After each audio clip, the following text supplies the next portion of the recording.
Good evening, ladies and gentlemen. How's everybody doing tonight? I'd like to welcome to the stage the lyrically acclaimed. Ha.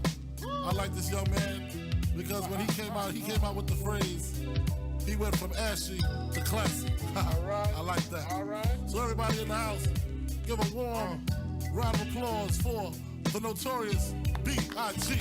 The notorious B.I.G., ladies and gentlemen. Give it up for him, y'all. A nigga never been as broke as me. I like that. When I was young, I had 2 pair of leaves. Besides that, the pinstripes and the gray. The one I wore on Mondays and Wednesdays. While niggas flirt, I'm sewing tigers on my shirt and alligators. You want to see the inside? I see you later. Here come the drama. Oh, that's that nigga with the fake. Wow! Why you punch me in my face? Stay in your place. Play your position. Here come my intuition. Go in this nigga pocket. Good morning. Good morning. Welcome back. Let's see if we can change it up. Welcome back to Hxro Labs Live, everybody. Solo today, as is the way it goes, usually on Tuesdays, but we decided to push it to Wednesday this week and let the market mature a little bit, and mature it did. Bank of England rocking the markets today. So we're going to talk a bit about that. Let me know how the audio is. Make sure everything's running smoothly before I drop all of the things I have to drop. Let's see. Get my Twitter up here. Yeah, Bank of England basically saying we have no choice but to further inflate our currency. Kind of like what Andreas Antonopoulos has been talking about all this time. Now, I don't know what he's been up to lately. He is the reason I am involved in crypto, the reason I got here. He was the light that shone upon this for me when he did his Joe Rogan interview.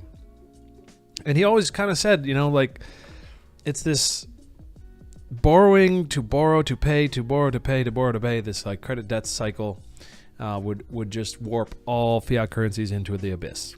And that at some point, they will have to come up with a reason to print more money, quantitative easing, quantitative easing, quantitative easing. And that they'll have no choice. And right now, there's a whole lot of crazy stuff going on with bond markets, which I don't understand because I'm not a bond guy.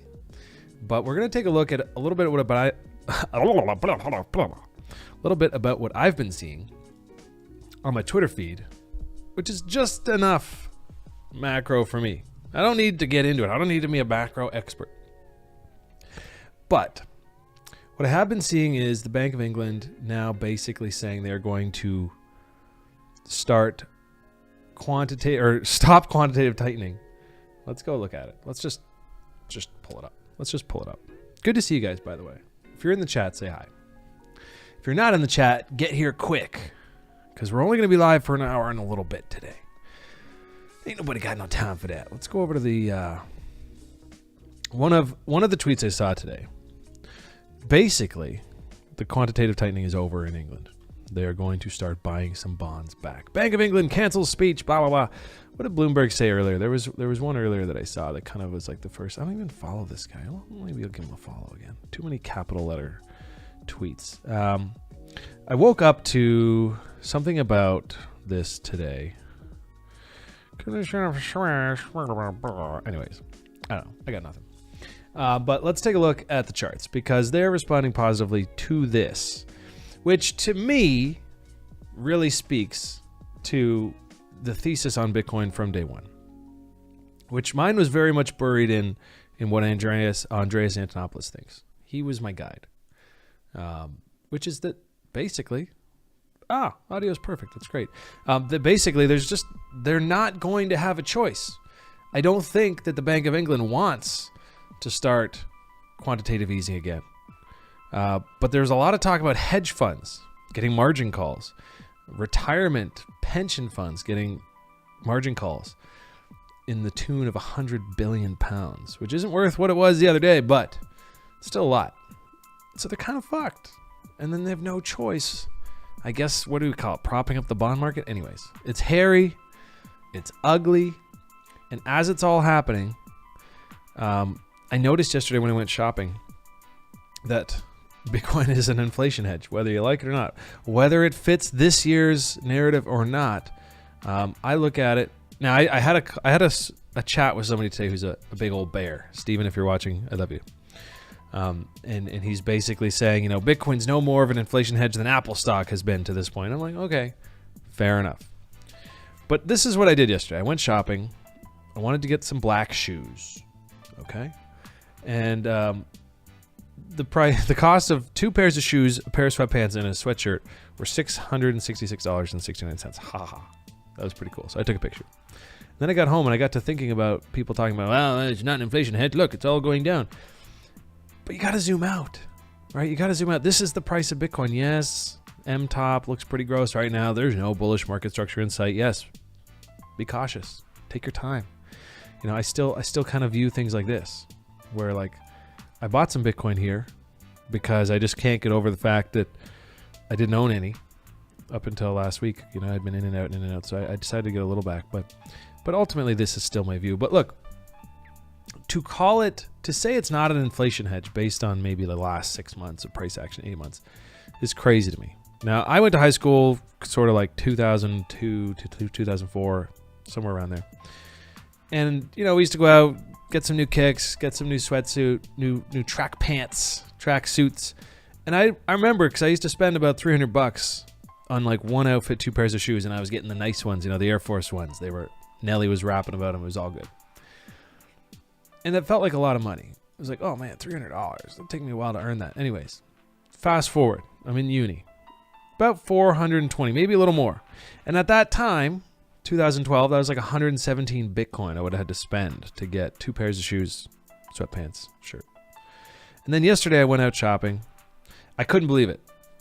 2 pairs of shoes, sweatpants, sweatshirt, and it was like $6. Now, mind you, I'm shopping at like Champs, Sport Check, whatever, not like Winners. Winners is where it's at. You can get the same shit for like a way less price, but obviously you have less selection. So, point is, I went to the place that's more expensive, and I was like, holy fuck, I'm almost spending $700 on one outfit and an extra pair of shoes. But that's only like 0.02 Bitcoin. So, to me, I think like if I did this again in 10 years when I go buy shoes, because I'm going to be like 45 years old and still wearing sweatsuits and shoes because I work from home now forever. But I have a feeling it's going to be even less Bitcoin and even more CAD. Call me crazy, but I bet you it will be. And so on that, I made a little tweet about it.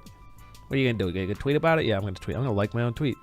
And I think on that note alone, and then waking up to and falling asleep with this whole Bank of England crap, I decided to pick up a little bit of Bitcoin.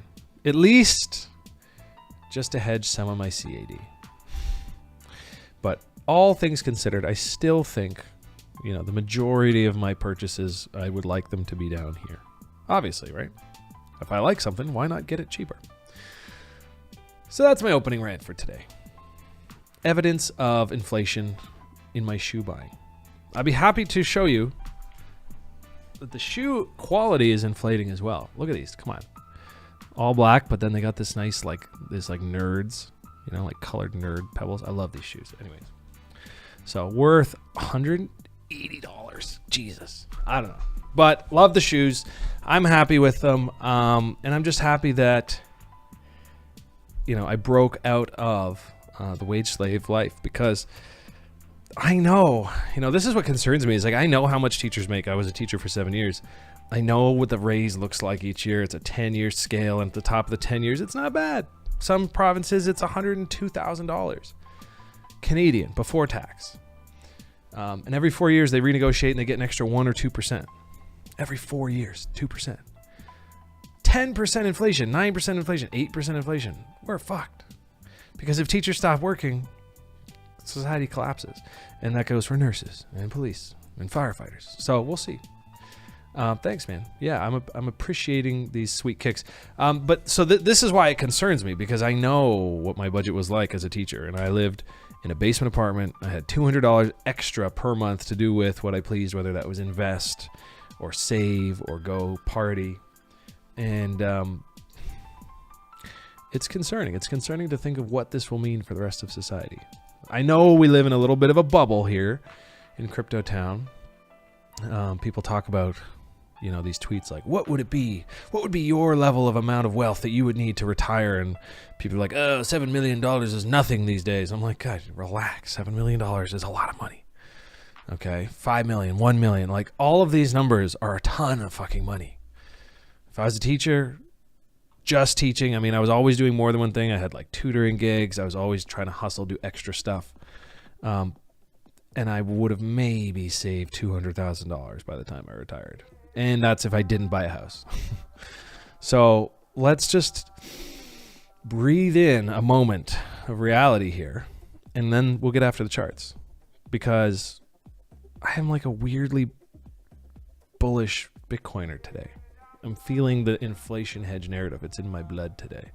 And this is a good spot to be thinking about buying. I think, like, in terms of, where are all the places I could have bought on this chart? This one's one of the better ones. And so the question, as ever, is, does the trend continue down? Because the trend is down. Let's not get ahead of ourselves here. Or is this the higher low, and we can look at, looking back, they'll be like, oh man, I can't believe I didn't buy anything down there at sub 20K. I really don't see a scenario where we don't break this eventually. But if I had to be a betting man, I'd say we bounce first and squeeze a few shorts and make it really hard to friggin' catch and blah, blah, blah. I'm also keeping a close eye on the SPX because this is a really nice look. Actually, as I was falling asleep last night, the mini futures, which is kind of what I watch overnight because markets close, but the mini futures still run. And overnight last night, it was like 10:50 local time. And as I was going to bed, of course, right around here, no, this was 5 a.m. So this was around, right here. We started breaking the lows and I was like, God damn it. Like, I'm going to go to sleep. The SPX is rolling over overnight, the mini futures, blah, blah, blah. And then, we had another one. Now look, let's take a look. I actually haven't looked at this yet this morning. Yeah, bullish divergence into these new lows, all sort of taking out any kind of stop losses, liquidity, blah, blah, blah down here. And look at this reaction this morning. This is, of course, in the mini futures, but S&P basically catches up when it wakes up in the morning. So let's go back here and see. Yeah. So, little gap. I guess this is between, so this is the close. The open actually opened higher. The overnights kind of swept the lows. Interesting. So this is something to pay attention to, because this is what you want to see if you want to be a bull from these lows.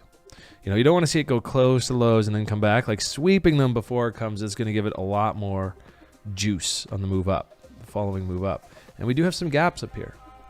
So there are some targets we could lay out where we say, okay, if we're going back up for a little bit, where are we going?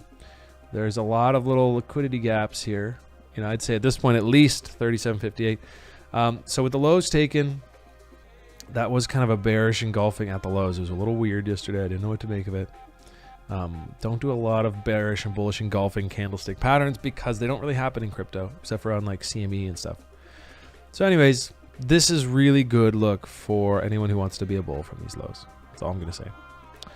And as a result, as you could expect, let's actually switch over to another chart. Let's maybe go here.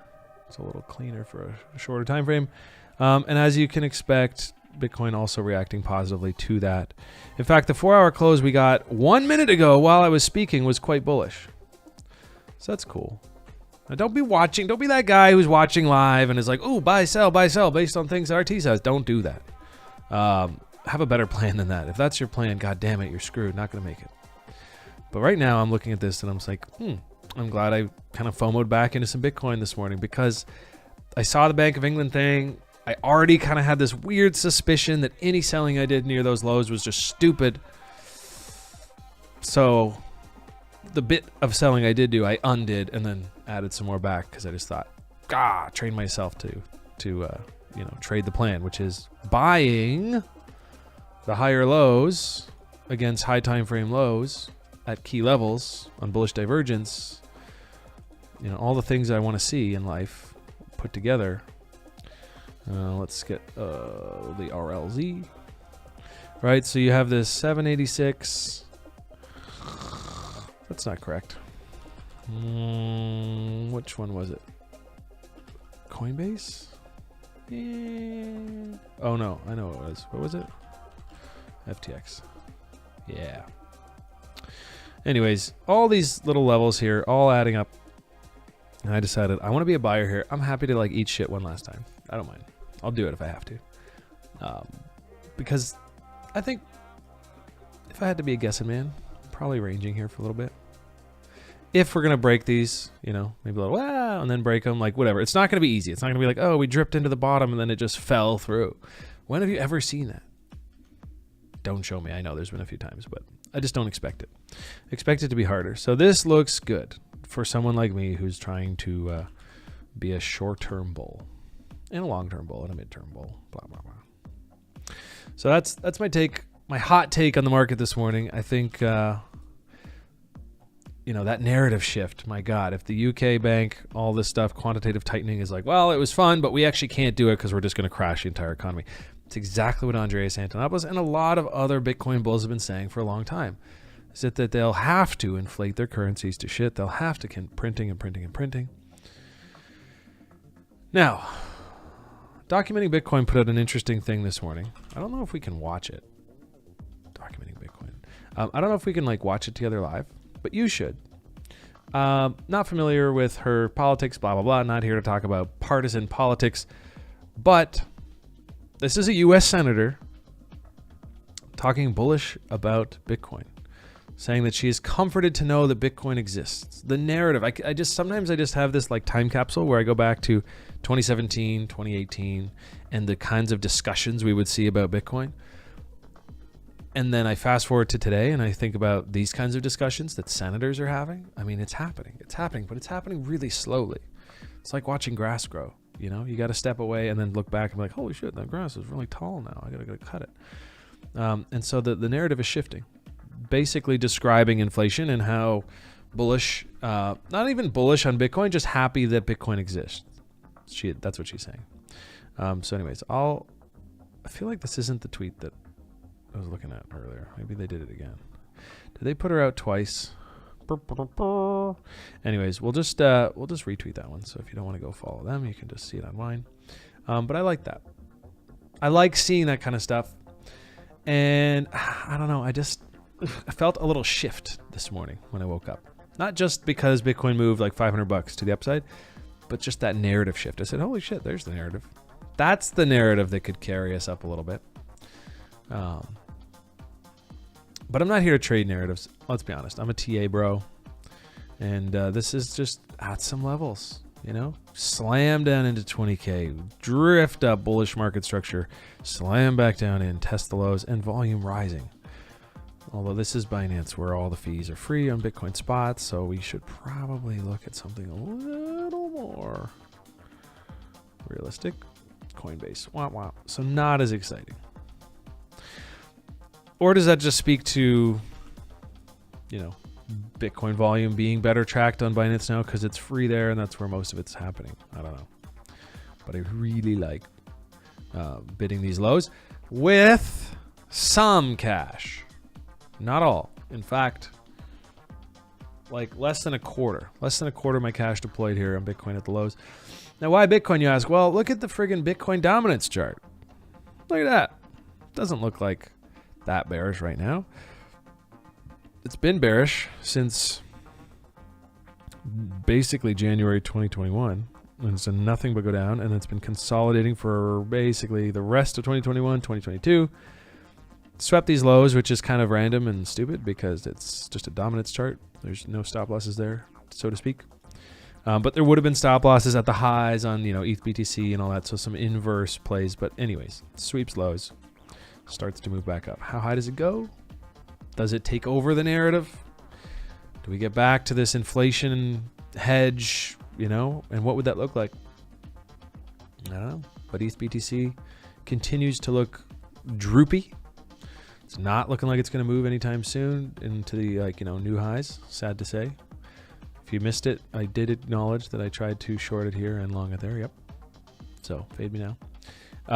But that was actually, you know, like I said, that was an impressive thing to be that perfectly wrong. And that's why we use stop losses. So, you know, it just seems like it's going to drift in here. I don't see it reversing until it hits that Wyckoff check. It just seems improbable. If I was a whale, I wouldn't be bidding it until down in this 0.57. And ETH is going to, probably just take a little nap when it comes to narratives yet. So, but it's also at a really nice level. And the economics of it are also quite sound post-merge. So, not going to lose sight of it completely. Still holding some ETH. And it's, it's this perfect setup where you just get that nice W off of a key level, rise up, drift down to the reload zone, and certainly, as expected, right around here, everybody loses interest. They say bearish, bearish, bearish. We're going lower. I don't know. This is how it happens every time.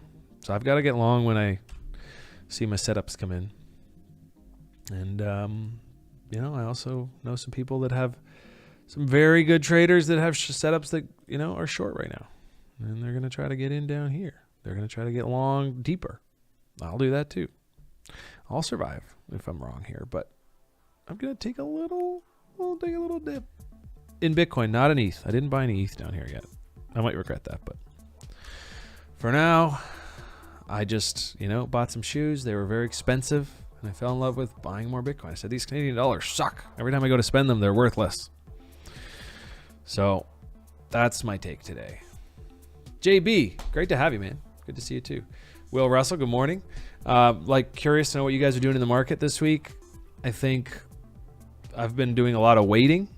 Market call yesterday was pretty boring with at my fund. It was like there's just not a whole lot new to report. A lot of the same stuff waiting. Extreme fear in the market. Thinking of ways to deploy. I'll tell you this though. Our head of investments is over in Singapore at token 2049. And, he's soaking up all the social life over there and talking to all the different players in the game. And we're looking at what's the next narrative going to be? What's the next big hot ball of money? And interestingly, there was a lot of buzz about decentralized social media, which is funny because Rob and I, after talking about BitClout a lot last year, we're recently just brought up DeSo, which is BitClout Reborn, right? This is their rebrand. Decentralized social. Apparently they're doing a lot. They're still doing a lot. Now circulating supply is all out there. The total supply, right? Max supply. So in that sense, I feel good about it. I still hold a little bit from last year, kind of like that moon bag that you don't sell. But look at this chart. I mean, if decentralized social has a chance to come back, if these guys are well funded, if they're well, if they're developing fast and they're building these things, then this is like a level I should be paying attention to.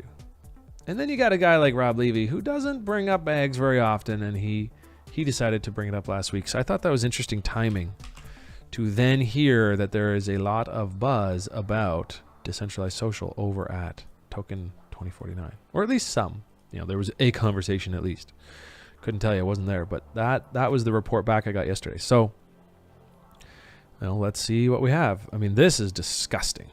This just speaks to like offloading bags at any price available. This is like, I guess this was like the big crash earlier this year, but and then to have this large sell, looks a lot like capitulation, high volume selling into like literally $5. Like that's insane. And the bonding curve on this thing started at like 25 cents, and then I think it was bonded all the way up to like $70. So it's not that insane to see people dropping to $5. I wonder which funds that was. Arrington Capital, Coinbase Ventures, who knows who that was. But there was a lot of funds who got in stupid cheap. So they might have even been up a few X at this price. But to see that now and have momentum indicators starting to reverse and some buy volume bubbling back up at the lows. I don't think it's a terrible idea to start getting back into this. Market cap, FDV under 100 mil, still not tiny, but not huge. If decentralized social, and now DeSo is also, it's not like BitClout like is the whole thing. It's a blockchain designed for decentralized social that other dApps and everything can be built on. So it's kind of an infrastructure to decentralized social. Could have a Twitter on it. Maybe it could have like a TikTok type thing on it. Could have other stuff like a Reddit. I don't know. So I'm talking myself into adding to my bag. I should certainly DCA. I think my average cost on this thing was probably like $50. But then I did some selling up at 190, up at 105, up at 110. So I'm like free positioned, but originally I was all like, oh, I'm going to buy this at 50. So if I loved it at 50, this is like on the bonding curve though. So I bought it at 50, kind of like, on the way up, so to speak. What was that, like here, and then it went crazy, and then it went shmee. So yeah, bought some, sold some, got my free bag, and then held it to oblivion. So maybe I'm thinking about buying some more. Big whoop, want to fight about it? Yeah, that's what I'm gonna do. But then I'd have to get Coinbase account. I can get a Coinbase account. I just don't want to. I keep hearing bad things. Their fees. I haven't gone back to Coinbase since 2017 when I was trying to FOMO into the market in May 2017, and they were limiting me to $250 1 week. And then they were like, wait 1 more week and you can have another $250. I was just like, that's not going to do. I've never been back. And it's a good thing I didn't wait, because I actually managed to FOMO in right at the local highs of that move on May 20th, 2017, something like that. Anyways, let's go check out some stuff. There was something like Akasha in the past. They were doing something. No, I don't know. Bro, Link, eGold, front running for November conference. Thoughts on Z-Sync mainnet end of October, sir? Oh, interesting. Hadn't heard about the ZK Sync mainnet. Probably read about that. I hate to say it. I don't deep dive into the tech. I hear about like snarks and syncs and roll-ups, and I don't actually deep dive into those. One tasty scoop of athletic greens. I had some this morning. I'm having some. It's tasty. It's like medium tasty. It's just okay, but it feels healthy. Moved a lot of spot into GLP after the Fed speech the other day. Yep, kind of bought into the FUD a bit more. So just got confirmation that this is going to last a lot longer. DCAing the You know what, Will Russell? There's nothing wrong with that, and I am no different. Aside from buying some Bitcoin this morning and feeling fired up and bullish, I am the same as you. I did a lot of risking off over the last little bit after kind of trading the June lows into some of that merge hype, buying a little more later than I should have and selling a little later than I might have, finding that little bit of margin in the middle to be profitable. Didn't nail it, didn't wreck it, but also took some risk off in the last month, so don't feel bad. Don't feel like you're offline. I don't know. Sometimes the fear gets me, and I just like position based on that. And then other times I just have these moments of like, wait a second, this market's trying to scam me out of my positions. What am I doing not buying some Bitcoin in the higher low of the epic, like all-time high, previous all-time high, blah, blah. So like I have this kind of moment where I decide, okay, fuck it. If I'm wrong, I'm wrong, but I'm going to trade my plan. So that's my take. And look, there's a lot of people that would rather wait for this, wait for something like that. And then you get that W. Oh, and now we're like, okay, we're actually trending a new weekly trend, right? And then you wait and you get that reload zone after the weekly W. Oh, look at that. Right on the sweet spot. I see these things in my sleep now. That's the shit, right? That's like the smarter play if you want to be like a longer term investor guy. But good luck waiting 4 weeks of up and not feeling it too, right? You're going to feel that. And then you're going to FOMO in right at the highs, right against here, and then get shit on for a few weeks while everyone says, haha, we're going lower. Like, it's not easy stuff, guys. And that's why watching YouTube and making plays based on that, or paying attention to Twitter and making trades based on that, like, it's all very difficult and usually a losing game. Better to have a capital outlay, a plan on how you're going to deploy it. Pay attention to the books, right? Know how much percentage cash, Bitcoin, ETH, altcoins, risk, real estate, whatever things you have in your life. Have a plan. Have it laid out. There's a certain amount of Bitcoin I was willing to buy here as of this morning. Anyways. I think no matter what, even if we end up going lower, as long as I have a plan for what I can do lower and I can average down and end up somewhere in the 15, 16 average buy, unless I think Bitcoin's gone forever and dead, then it's going to be great. It's going to be okay. Newsflash, I don't think Bitcoin's going to be gone forever and dead. So, especially now that senators are like, I like that Bitcoin exists. You know, I think that's the one death knell that nobody would be ready for, aside from like a quantum computer hacking a private key. Which, let's hope that can't happen. I'm sure there's some kind of upgrade they can fix, right? Smart people will fix it. Smart people will fix it. But other than that, I think the big death knell would be like making it illegal to transact in Bitcoin or other crypto, right? Which they're kind of like teasing already with that Tornado Cash shit. That's your, not even a black swan, because a black swan is something you can't see coming. That's something we can very well see coming, possibly. And in that case, yes, most of my buys here would look really stupid in retrospect. But you have to weigh your options, right? You have to weigh your probabilities. I think it's more probable, like I said, that when in 10 years, when I go buy more shoes, they're going to cost $1,000 Canadian, or like 0.001 Bitcoin. It's going to be better.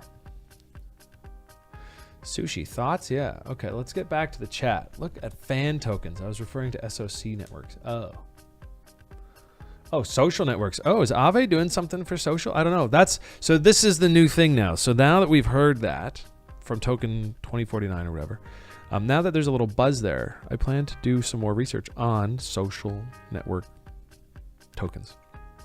Decentralized social. I think DeSo is an easy shoe-in for that. To get started, but yeah, I'd love to do some research and get like a little basket, little sector-wide rally, because obviously they'll all move together, and then everyone will go, oh, if DeSo can 100x, then look at what Aave can do, or whatever the other ones are. Yeah. Let's take a look at Link. See Link up there in the chat. We're gonna go through some charts today, guys. I love the idea of Bitcoin rally here and like Bitcoin dominance rallying here, mostly because it makes my life easy. You know, if I can just say no altcoins for now, I'm just going to be long Bitcoin, and Bitcoin wants to rally. Even if it doesn't, it's like not a whole new bull market, but it just wants to rally a little bit, then I'm good. So maybe I'm just being a little lazy and hopeful in that I'd like to see, I mean, God, wouldn't this be like the most catch everyone offside thing in the world if we just had a big fat weekly W here and kind of did that thing I just showed? Like, I'm not saying that's my call and I think that's going to happen, but if it did, that'd be sweet. That'd be really friggin' sweet. Just take a moment to enjoy that possibility. Let's say, right? And then this is support. Wouldn't it be nice? And then we'll even go below the support just to mess with everybody. And then go. And then everyone's like, man, it was so obvious. Bitcoin was an inflation hedge in this environment. Who's not long Bitcoin? Imagine the smell. Blah, blah, blah. All that shit comes out, right? This would be the sweetest Christmas gift, or whatever you want to call it, we could ever have. Hopeful, right? Hopium. Oh man, hopium dealer. Oh no, I want off the drugs. But seriously, that'd be dope. So just in case, I picked up some Bitcoin here, deployed a little cash. More likely is what I showed earlier, in my mind anyways. But it's like, at some point, does it get too obvious? Where it's like, hot damn, dude. Every single person is looking at that, so it can't happen. I don't know. You know, the other possibility being that we just puke out down here in October. Ding, ding, ding, ding, ding, ding, ding, ding, ding, ding, ding, ding. And then I would imagine come back pretty aggressively from there. So I feel like I can play both of those. Partial now, partial later. Figure it out. Okay, let's look at some charts. I think my updated thesis or positioning has been made clear. You're going to see a lot of old ink on some of these charts. I can just delete it magically, and we'll freshen up these charts here with some updated price action. I mean, I guess we could go with the March lows for our fibs, although maybe Link we should just start at the beginning. Fits a little better. I like it. It's technically more accurate to use the entire move. So here we are, resting on the 88.6 of possibly, isn't it one of the most used cryptos? I mean, it's one of those things you just hear within cryptos, like, oh, the Link Oracle, Link Oracle, Link Oracle. Den Social, y'all weird says Den Social, token is MTR. I'm glad you didn't say MTRG, because I held some of that earlier this year, and then I sold it, and now it's going up. That would have been painful to find out. Argentina, Porsche. Yeah, fan tokens are running hot. We have the World Cup coming up later, so that's not that surprising. Although we weren't looking at them, so that's a little bit sad. Would have been a pretty obvious sector to look at. I think something like Chili's, right? Anyways, let's look at Link. Then we'll get into some of these social tokens, which I've never heard of. Or fan tokens, excuse me. Chili's, soccer, football, blah, blah, blah. World Cup coming up. Yeah, Link. I mean, look, this, again, going back to Gunny's thing, which is like he just loves buying depressed 88.6. Dude is such a shark. I think this is actually called, at TRI, we call this the Shark Toshi level, the shark level. I mean, it's just, it's such a level. And his thesis is basically when you have an asset that hits a level like that and they're still building and nothing's fundamentally really changed about them, he's like, that's a place to just buy. And he doesn't even, he's like, yeah, I'm just going to buy. Just going to buy. Just going to buy. I'm just going to buy. And then when shit gets ridiculous and everyone's like, wow, new paradigm, he just goes, man, this is uncomfortable. I'm going to sell. And he's developed that gut over decades in the market. And so I benefit from spending time around him because he just kind of like, he's like, cool your tits, 88.6, bullish project. Don't go crazy, just pick some up and relax. You know, don't worry so much about it. And I envy him for that because I do spend a lot more time trading. It's like, oh, up, down, up, down, up, down. Meanwhile, he's over here building, working on Hxro Network, and he just casually dips his toes in the 88.6s and then gets the fuck out when it's time to get the fuck out. Like when the Chaos PRZ comes in. That would have been an interesting place to be exiting off of this consolidation. And then picking up the 88.6. What a great way to stay in shape.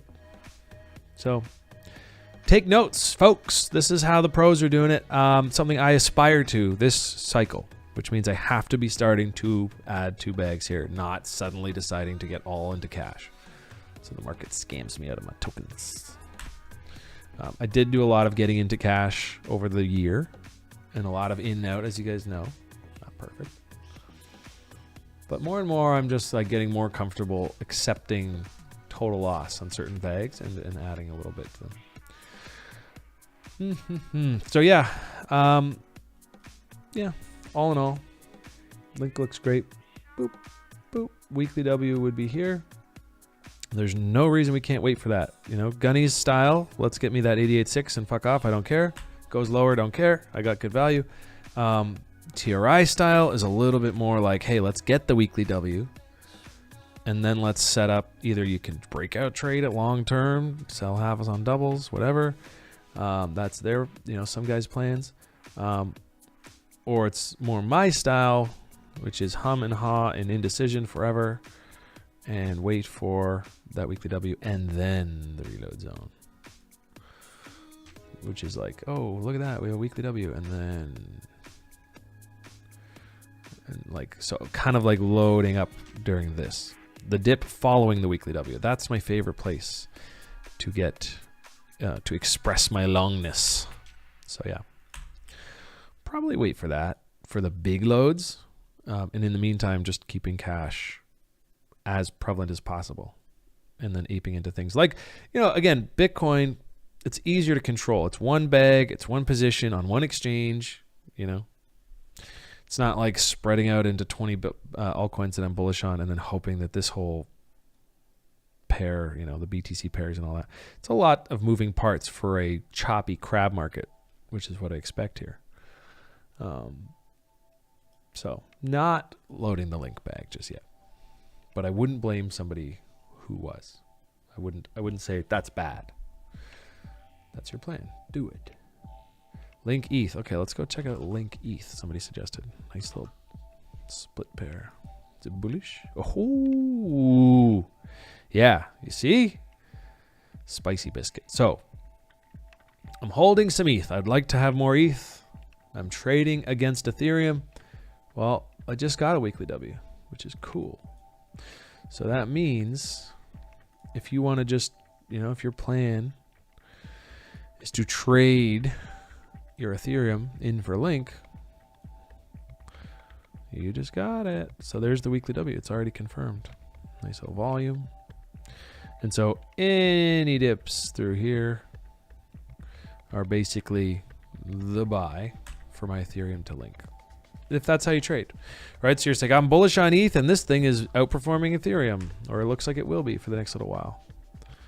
That would make sense. ETH should give back some market share now after the merge.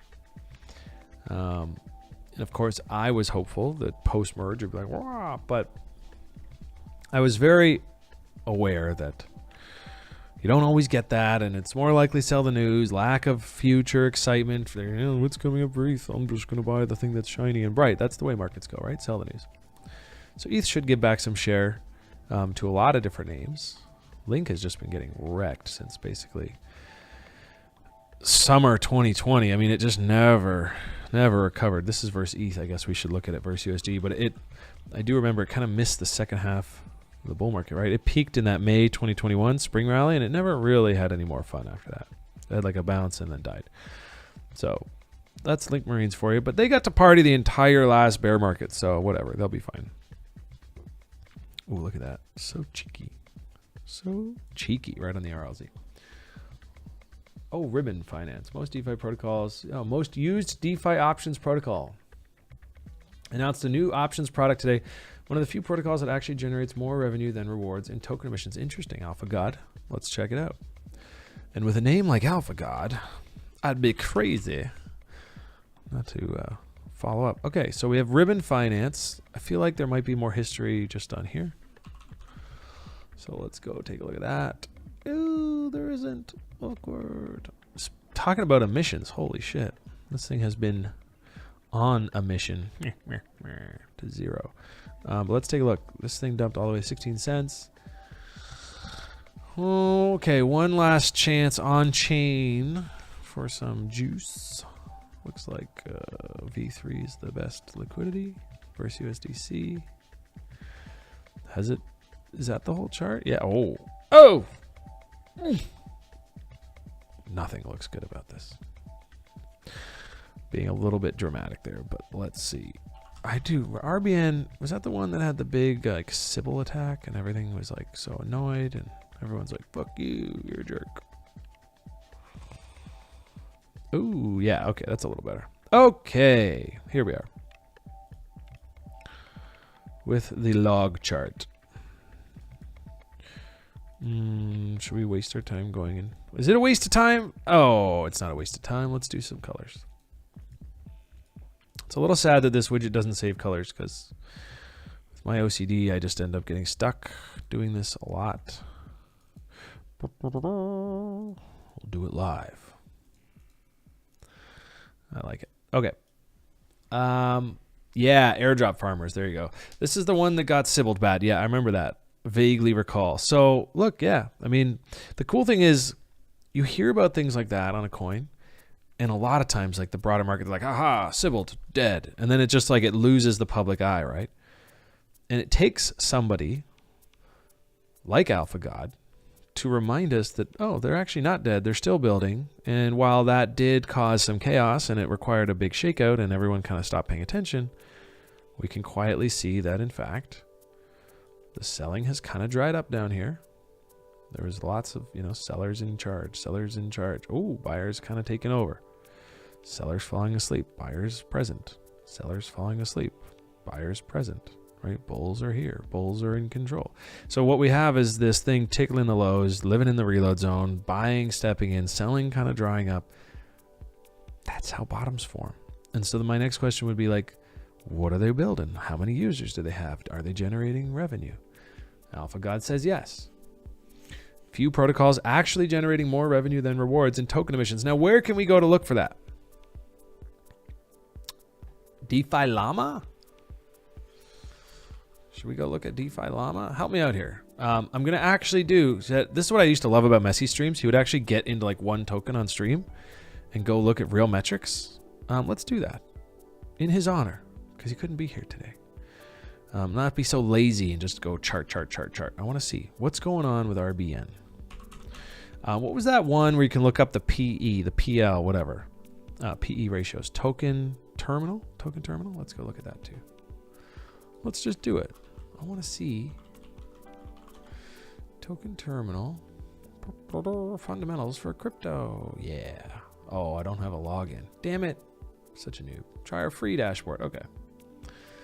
Let's see. Is RBN on here? Do you even token terminal, bro? Not really. Ooh, Aave is really hurting for revenue right now. Ethereum. Where's AVAX? Ooh, Avalanche. Okay. 42 million revenue. It's not bad. Can we search? Yeah. All right, help me out here. I am no pro. I'm trying to get better at the fundamental stuff, because as we go through the bear, this is the thing that matters to me more than buying the higher lows, even though that usually just works fine. But it'd be nice to get into something that is like sneaky good. Token terminal, yeah. Sorry I'm late. RT said, hello, my kids yet? Just after shopping for tracksuits. Yeah. Yeah. What's up, Meatfish? Good to have you, bro. Link's SmartCon going on right now, actually. Okay. So Link has a conference going on, which SBF and Anatoly speaking tomorrow. Interesting. Okay, cool. At Link's SmartCon? Dope. This is one that got settled. Yeah, okay. That was RBN. Okay. Let's take a look here. So price and then fees. So fees falling off with price. So yeah. Oh, that's the fully diluted market cap. Okay, so FDV has kind of settled. Interesting. Yeah, I don't know what to make of this other than it looks bottomy. It hasn't reversed yet, and this is one of those things, right? You can just live in a trough for a long time. You know what I'm going to go back to, right? Always love to show off Syscoin. Didn't even trade this thing through the last bear. But look at this, right? This is the kind of trough we can be living in for a while. And I always just want to remind people that I think the reason I love going back to this chart is just because it represents crypto bubbles so well. You know, up fast. In this case, usually it's down faster, but in this case, it actually looks like it went up faster and then kind of bounced down slower. It's a little bit reversed. So maybe not perfect example, but typically you take the stairs up, the elevator down or escalator down, and then you just live in like the gutter for a long time. And then if you're not total shit, you have another run. So we could be entering this kind of trough. This was 3 years. It's pretty ugly. But, you know, I wonder what's changed. I'm not coming back here. I actually don't hold any sys. I don't even know if I ever have it. Maybe once. But it just makes me wonder, like, where do we go from here? You know, do we trough out for a little? You know, that would be like 2024. Isn't that happening? Right around here. And then, could that be our trough? And then in like 3 years, they'll come back and be like, hey, remember that time I didn't buy Syscoin again? Aha. Well, RBN, for all intents and purposes, does look bottomed. I got to say it. It just does. It looks like it has, you know, did its initial death thing, and then the sellers just dried up. That's usually how bottoms come in. Nobody's really left at that price to sell. Now, if emissions are high and there's a big farm and dump thing going on, these tokens can look bottomed. They can chill for a while, and then they can mark down again. It happens all the time. It sucks. So let's not put the cart before the horse. You're supposed to do that, I think. Okay. But yeah, I don't know what else to say. I'd have to dive into this a little deeper. I find sometimes I try to keep the momentum of a stream going such that I can't go like get the glasses on and start reading the fine print and really diving into this stuff. But thank you for putting it on our radar today. And thank you for reminding me to look up things like this. Because this is the kind of data that I should take more, you know, put more attention into. Because the next bull run, I think the more crypto matures, the further we get into it. Oh, get that light mode out of here. The more important it's going to be to look deeper at fundamentals. right? Less bullshit, more quality, flight to quality, blah, blah, blah. It's just going to be, not saying dog tokens will not have their day again. I'm sure they will. And I'm sure I'll miss it again. However, especially now when it's just like, well, I'll just buy these coins when they're down and then they'll come back one day. Blah, blah, blah. Same old story, but a lot of things won't come back. A lot of things won't come back. Most of the blue chips will. And a lot of bullshit that has no fundamental value will too. But I don't want to get caught with something that I thought was really cool, held through, or bought a bunch at the lows. I really want to pay attention to some of the more fundamental drivers like revenue. Captain Rational is really good at that stuff. Shout out to him on Twitter. If you guys don't follow him yet, sometimes, with people that are very smart, and I say this in praise of you, Noah, he's very smart, so when he speaks, I don't always understand him. In fact, half of the tweets he puts out, I don't understand. But thesis basically being that he wants productive assets, things that generate cash flow. And I think that's very smart. It's a great thesis. It's probably one of the best as far as like things I'm going to hold, the things that pay me, because that's the things the other people are going to hold too. So, hey, Blockmates, what's up, man? Good afternoon. I heard you were in Singapore. If that's you, Grant. And so if you are, got to hit up my guy. He's down there, wants to meet you. But if it's you, Jedi, also good morning. Yeah, 100% on Noah. Winner in trading knows, follows his stuff too. Really good content. Love his stuff. So, follow him if you don't. And let me know when you figure out what the hell he's talking about, because half the time I don't. But I ask clarifying questions, and he's usually really good at helping me understand. So let's see how this goes. If this turns into, I guess the bullish engulfing is kind of off the table, unless we zoom out and make it fit our thesis. Would we get a 3-day? Ooh, that looks even better. And then a weekly would look even sweeter. If we just close this weekly green in a couple days, I bet we're gonna fill some gaps. And then by the time we get up there, what would the narrative be? What would the feeling in the markets be if we just had like an into the midterm elections kind of thing? Obviously, if we close a weekly above that, that's a fat weekly W, which screams continuation.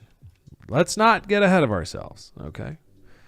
But that's what that would be. And this is how that would start. So as much as you want to sit there and listen to all the really smart guys being super bearish, they're not wrong. It is looking pretty shitty. Let's not pretend that we know exactly what's going to happen. Let's keep our options open. This is the local PCZ. From COVID lows to that high back down here, it's going to be me in a couple of months. If this were to play out, sitting here going, whoa, it's just a dip into the PCZ. Just normal stuff. Bull market stuff. And then what's the narrative that gets us there? Obviously right now it feels like we're just 10 years of gloom coming. So who knows? Wouldn't put it past the stock market to scam us all into selling these lows and then just continuing on higher with more quantitative easing and inflation. Wow. They seem trapped. My 2 cents is that central banks are trapped and they're going to just have to keep inflating and moving shit up. It just has to move up. It just does. That's why brokers and some guys who really know the system are like, stay along, because we're going to scam you into going up forever. At least until their generation dies, and then they'll leave us the mess to clean up, or maybe our kids will get the mess. In all of that time, I expect Bitcoin will be worth more CAD than it is today. So, back to my thesis. And I cannot wait until I'm back on side with being an ETH bull, because then you say, well, ETH is even going to outperform that. From some level, I think it will, but until I want to short it again, I'm not buying it. And I'm probably going to lose all faith if it loses this level. And then we can get in on the gunny 88.6, the shark level. Maybe that's the ticket. Anyways. Good afternoon. It's not Grant, it's Jedi. What up, Jedi? Yeah, no, it's okay. We already DM'd on Twitter. I'm just being cute because I like. So, a couple other coins we could look at. I know that there was like a 20% move on some Arbitrum names the other day. Plutus. Still moving, yeah. So look, these, I think with my theory that... Uh-oh. Oh no, song changed. I thought the computer froze. We're good. You know, zooming out to my thick Bitcoin thoughts, you know, that this should rise and that this should fall, I have a hard time then enacting, you know, like an Arbitrum-wide thesis right now. However, I also sort of just should trade my plan and shut up. And right now, all of these names that were cute a month ago are actually cuter now. And so if they do perk up down here, and we do get the whole setup, you know, the breakout, drip into the reload zone, bullish divergence, bullish market structure breakout, that next dip, I want to take some positions, you know, again. All of this needs to be kept within the realm of risk management, right? I don't have to be like, hey, I'm back all in, I'm back all out, I'm back all in. I'm playing with what would be the equivalent of peanuts, like relative size, right? You have to think, oh man, if I'm wrong about all my Arbitrum plays, I shouldn't be getting a drawdown of more than 4 or 5% on my portfolio. And even that feels pretty high. So if I want to take 6 positions in all these coins, across, you know, 6 of these, then I should probably make sure they're sized such that I'm losing 0.5% on each one of them if I end up eating shit at the lows and selling them. Or sizing them such that I don't have to even think about stop losses. I can just be like, I was wrong. Now I have a heavier bag. Right at the 786, a lot of these are just like in really nice spots. But I don't think I'm going to get back into them right now because of all of what I've talked about here. I'd rather, you know, very aware that I could just be wrong and early. In which case, I'd love to just be wrong and early about Bitcoin. And then I only have one thing to do to correct. And that is focus on this chart. Focus on finding this kind of price action. Deep, heavy puke, high volume, weak, lighter puke on low volume, and then a buy candle to step in and say, we're done here, folks. That's what we had before, and I bet that's probably what we'll have again. It'll rhyme. It'll be similar. And it's just a beautiful thing to study. I mean, studying how the last bottom formed. And I actually remember BTC Jack Sparrow put out a report. I helped him with it. We edited it for the company we used to work for. And he put out the Bitcoin bottom report. It was like 47 pages that basically did all kinds of really interesting TA and thought processes and compared to like the old NASDAQ bubble and all these things. It was a really cool report. And we put that together through this, and then it played out, and it was just so sexy. And so this is a nice case study for how a bottom could form. Because remember, this was months of people thinking the bottom was in and making their bets, and then getting shit on. And no bounce retest to get out of their trapped longs. So it just died, and then died. And these are dailies. I mean, this was a lot of days. Falling asleep, wondering about your future, wondering about your future, wondering about your future. Looking on YouTube and seeing calls for 2,200 and 1,800 and sub 1,000. It was ugly. But zooming in, there were some really interesting and notable things that I didn't know about at the time because I was not yet in TRI. Actually, I think that's a lie. I joined TRI like right here, and I didn't listen to them. They said, you should probably just be in cash until you know what you're doing. I would have been in great position if I went to cash. I didn't listen. I went to Bitcoin from altcoins, so I thought I was safe. Anyways, if you've been watching the stream, you've heard that story. Bullish divergence. Bullish volume, stepping in. Buyers stepping in, and then trickling down into that local reload zone, which is an RLZ within an RLZ. And then it's like, hey, can we place some bets? Can we take some positions? And then you had this nice breakout candle right off the 786. That was your W, right? Low, low, blah. And that was the reverse. This was the candle. Now, this was the big breakout candle that the news caught, right? This is kind of like where public was like, oh shit, it was a big breakout.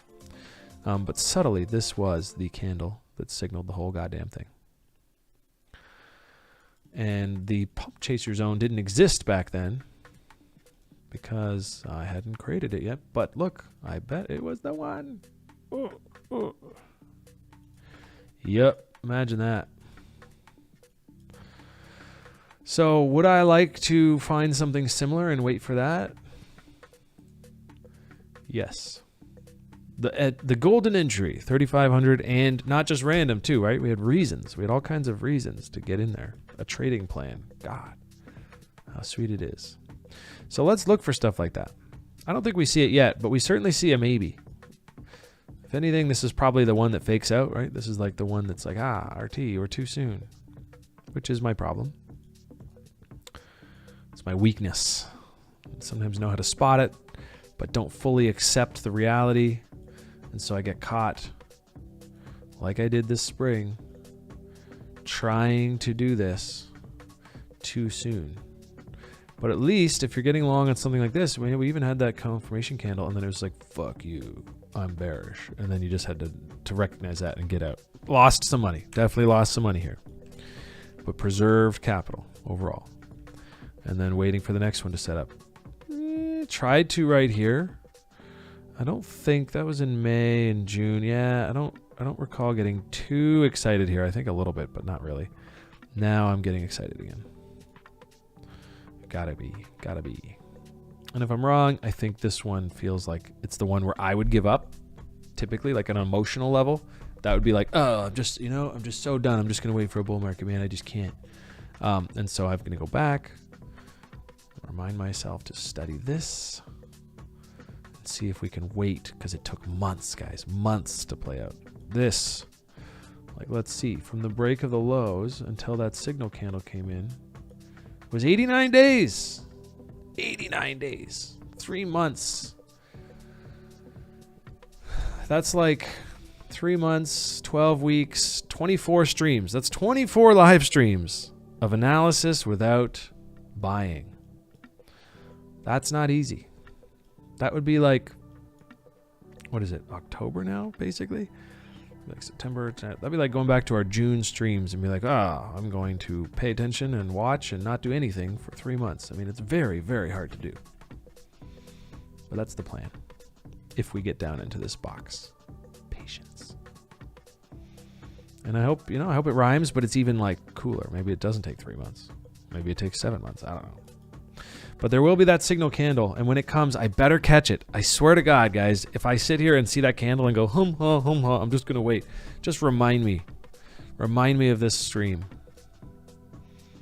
Because the market has an uncanny way of getting you off sides at the worst possible times. Buying into the breakouts of the highs, puking out at the very, very low. Anyways. I digress. Rant time. 12:49. Oh, it's 12:49. I have a call in 10 minutes. I've got to go. I got to do it. I got to be on that call. It's about taxes. Boeing. All right, let's take a look at one last thing. Being in cash is relative. Being 50% in sterling in my bank this year might not have been the best move. The other 50% USD was a better move. Yeah, look, and that's a really good point, Meatfish, is we're not here to make the best move. If you try too hard to make the best move, that's what usually that, like the drive to do that, the motivation to be perfect, usually is what catches you over trading, right? It's like, ooh, I'm offside. Better switch. So getting into a position where you have sort of a rational reason for the positions you're in, the allocations you've got,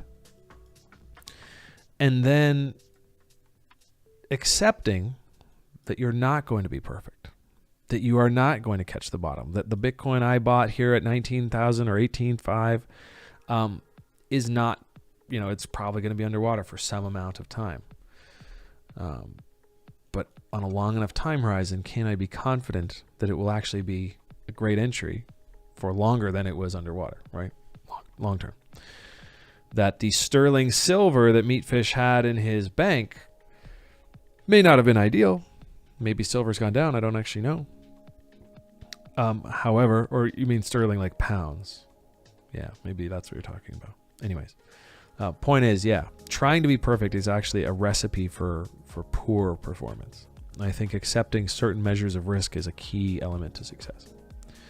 And it's not easy. I say it, right? It's do as I say, not as I do. I say it and then try to be perfect and cut mini losses a lot of the time, right before they turn into what would have been bigger wins. So that's something I'm working on too. But you can only identify those problems in your own trading if you have a journal, if you have a trade log, if you reflect on what the hell you're doing all the time, instead of just kind of like automated, emotion-based, planless action taking. That's the death of any trader. Don't do it. And if that's been what you're doing, change your path. Come hang out, ask questions, ask for resources. Check out TRI. New term just started in September. I'm sure that the people that are in that are like, whoa, this is dope. Blockmates, you're cute too. That's it, I said it. NYC, T Suka. I don't know what these tickers are. You guys are throwing me some crazy T Suka. Yeah, I don't know. Okay, so let's flip back. Lots going on Twitter today. Keep an eye out on what's going on in the UK. If that leads, and there's other governments that are like, we're also going to stop this, and we're also like, that will be a really strong narrative for this weekly, which we need to close green. I really want to see it. I'd love for this shit to just end for a bit, even if it's just a short relief rally. Feels good. But all in all, I think I've laid out my thoughts pretty clearly for today. And that is cautiously optimistic here, acknowledging that it is not as cute a bottom setup as this, but it has the potential to end up being the bottom setup that I'm dreaming of. And I feel like if I'm wrong, the purchases I make here, I don't feel like they'll be underwater for years, maybe months, maybe a year. And I think I can handle that. The amount that I bought, I think I can handle watching it just go down 40%. I might be wrong. Maybe I'll puke the lows and then buy them back, but probably not. All right, guys, let's get back to the stream, or back to the screens. Look, tomorrow I'm back live right away with Gunny and Rob from Hxro Network. We're going to do the network effect tomorrow. I have a meeting with them today. We're going to set it up. We're going to get it all fired up. We're going to get ready. And you should point yourself towards the Discord, because there was a big announcement today in the Discord. Let me see if I can pull it up, actually. Let's go. Let's go. Immortal? No, where is it? There was an announcement today. Damn it. I just read the whole thing. Okay. Not finding it right now. That's brutal. Anyways, there's a new announcement in there, basically that the Hxro Network beta is going to be live very soon. They got a peek at the UI, and there's going to be some actual action going on over there, live trading, stuff like that, for a select few group from the community, beta testers. Anyways, we'll give you way more details tomorrow on the social network, or the network effect. Until then, whatever you do from now until next time, guys, always play from a position of strength. Take care.